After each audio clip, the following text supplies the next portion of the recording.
was a son. He was devoured by earth. There was a God. They call him the Father. And there was a means to make a valley with grace out of this hole that I've dug for me. He made a valley. Good evening and welcome to Healing Our Brokenness, episode 57, entitled, Are We Expecting Too Much? When it comes to the word expectations, when we think about it and really dissect that word, it involves having hope.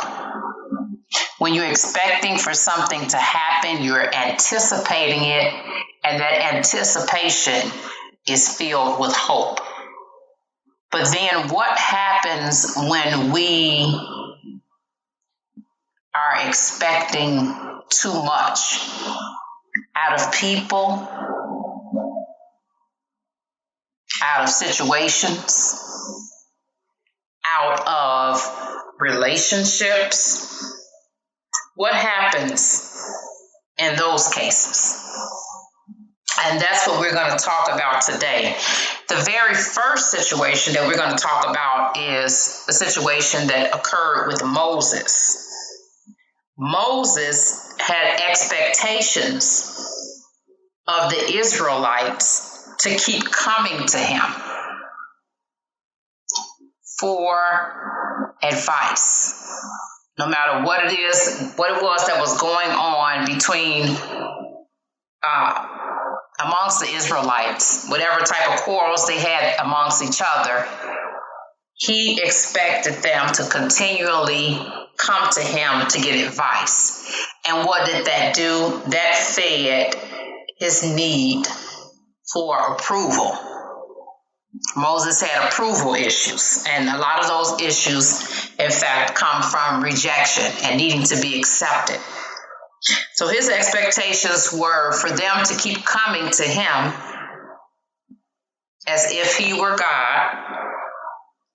And then their expectations was that he was going to be available 24/7 to answer all of their questions and to continually keep going to God to get answers for them.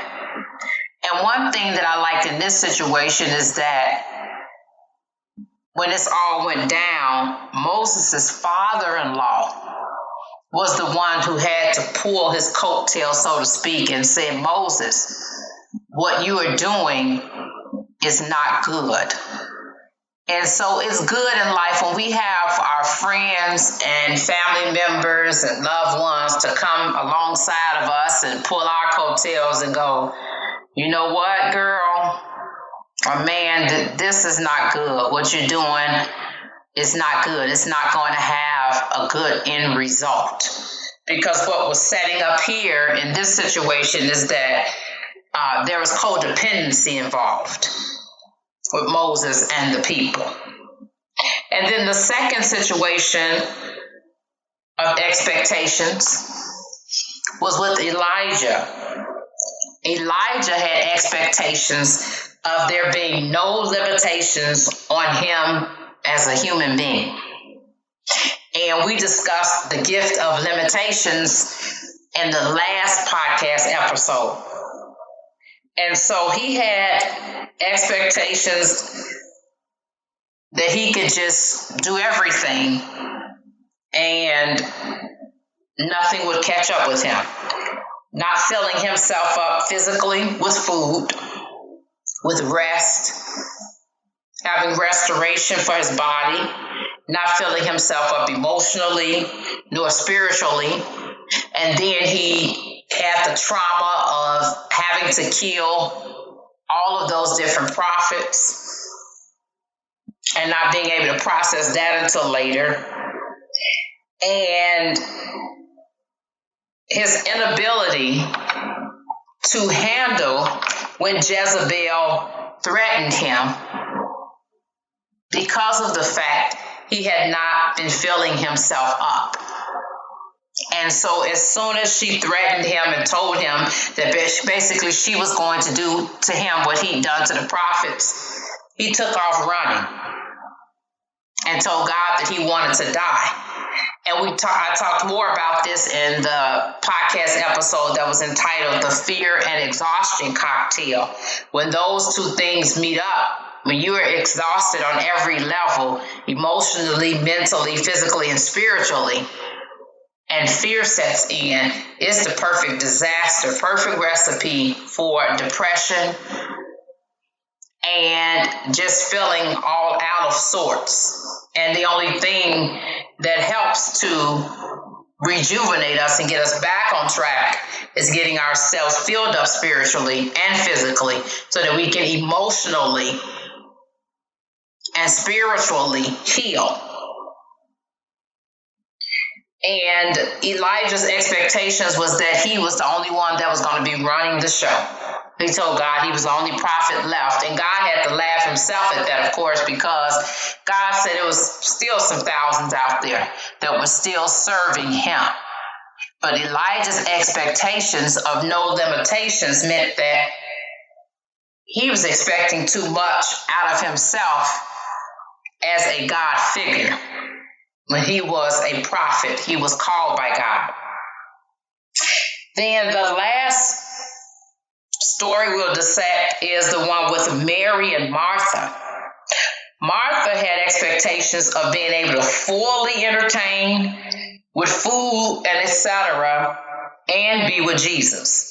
And we all know that it is possible for us to have a nice home, to be able to serve nice food, and to be able to have the point of discussion and our time with our guests all about Jesus. However, sometimes there's not room to do a whole lot of both when we're trying to do that.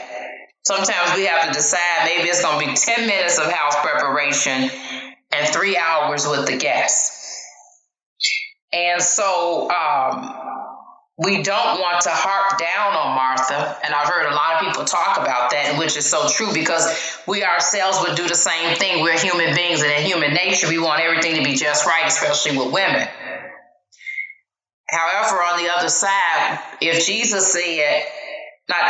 since Jesus said what it was that he said to Martha and him knowing our hearts, then to me, he obviously knew that Martha had focused too much on the preparation and not on him being there, which was going to be,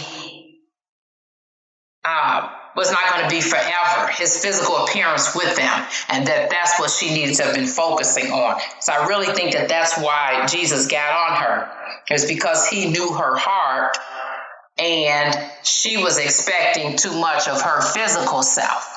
Once again, when we don't go back to our limitations in the last podcast, the gift of limitation, when we don't respect the gift of limitation, then our expectations can go higher than they need to. And then the last situation is that I wanted to discuss actually was how my situation lined up pretty much with Martha's situation. I had scheduled for the ladies for my mom's ministry group to come over for a breakfast/brunch. And I had scheduled a doctor's appointment for my daughter that particular morning. And that particular night, I did a few things and I figured, I can just do everything else in the morning. And even though I could have done more things that night, I should have had a 5-day preparation involved before they came over so that it wouldn't be overwhelming to me all at once. And so instead of me having 5 days to prep and having things ready the way that I wanted to, I had probably a good 6 hours between the previous night and that morning to get things ready. And I overslept that morning. And by me having perfection issues already and it really being bad at that time, it just did not go well with me. The time with the ladies went well. However, my level of anxiety went up like crazy. And this was all because I was expecting too much given the situation and the time constraint that I was under. And in Brene Brown's book, Rising Strong, she mentions about stealth expectations. And my own definition of a stealth expectation would be an expectation that's unreasonable considering the circumstance. And considering the fact that I had only given myself so many hours, it wasn't going to be that the house was going to be spotless. I was going to be looking good and be able to enjoy the ladies. All of that could not have happened in just 5 to 6 hours. That was going to be a 5-day preparation. Since I didn't have that time, that was definitely going to be a no-no. That could have cut out the stress of me being, this is not reasonable. I need to focus on doing this, and this, and that's it. So it ended up with me being able to entertain, the dishes being, the sink being filled with dishes, but it was what it was. But I had a blessed time in the Lord with the ladies. Although the doctor's visit with my daughter turned haywire, with some things with the doctor. However, the time with the ladies turned out to be a blessing, and I had to actually calm myself down from anxiety because of all of the different things that were not done. And another example of stealth expectations, my mom treated me this past weekend, and we were able to go to a concert and have a hotel stay. And it was such a blessing for me to get away to do that, to have some me time. And that's not something I'm able to do, something like that. I have not done that. And so I brought paperwork with me to fill out, first of all, during lunch. I said, no, I'll do it on the train. And then I'll decide I'll do it on the train. Oh, no, I'll do it at the hotel before we get ready to go to the concert. That was stealth expectations, considering the fact I'm already tired. It's Friday. I should be rested on the train, so I was going to fill out paperwork for claims on the way down there. And then I had to laugh, but not too much, because this is what I had done, because she had also brought a bag of things to go through while we were at the hotel. She figured we'd sit up and chit-chat and talk, and she can go through the bag of things so she can just throw it out. So, like I said, that's what would be stealth expectations, when you really having unreasonable expectations considering the circumstances. So the episode tonight is to give you some food for thought of what it is that you're expecting too much of. Whether it's you've been able to think you can do everything in the evening after work, knowing you're going to be tired. Whether it's thinking you can do everything in the morning, knowing you got to get to work, and you try to get all these things done. And I'm speaking to myself, preaching to myself, or what it is, as we sit back and evaluate, is this reasonable? Okay, if it is reasonable, what kind of limitations is going to be put on this expectation? And then number 3, how can I be at peace knowing that this is the limitation on this expectation, and this is just going to have to be enough? Thank you for listening to episode 57. Are we expecting too much? Healing Our Brokenness, episode 57.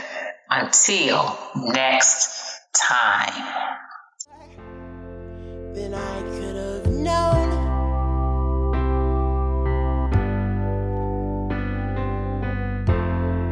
You turn those valleys into places to learn, instead of burn and perish away.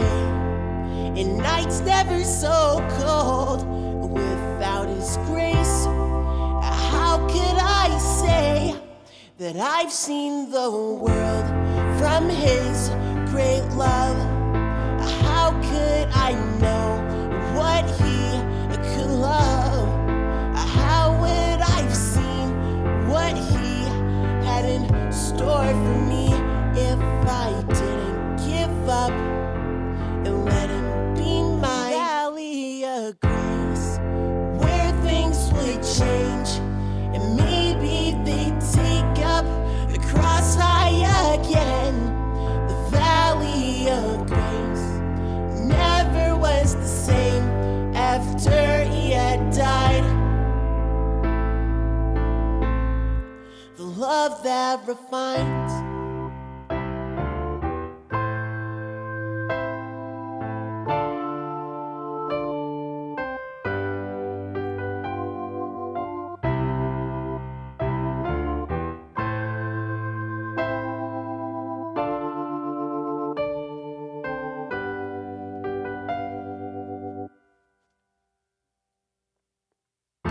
So much I wish I could give back, but I'm not intact to be sharing all of that. You took the price to give me that life, and now it's never gonna fade away. When I see I need more of him, he whispers the sweetest of mercies upon my ears, and I won't go back the way it was again, again, again, and now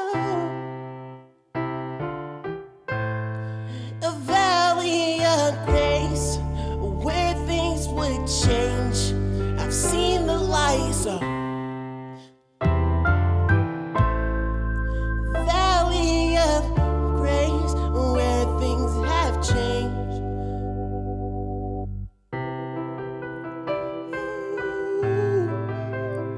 Oh, I've seen so much for me.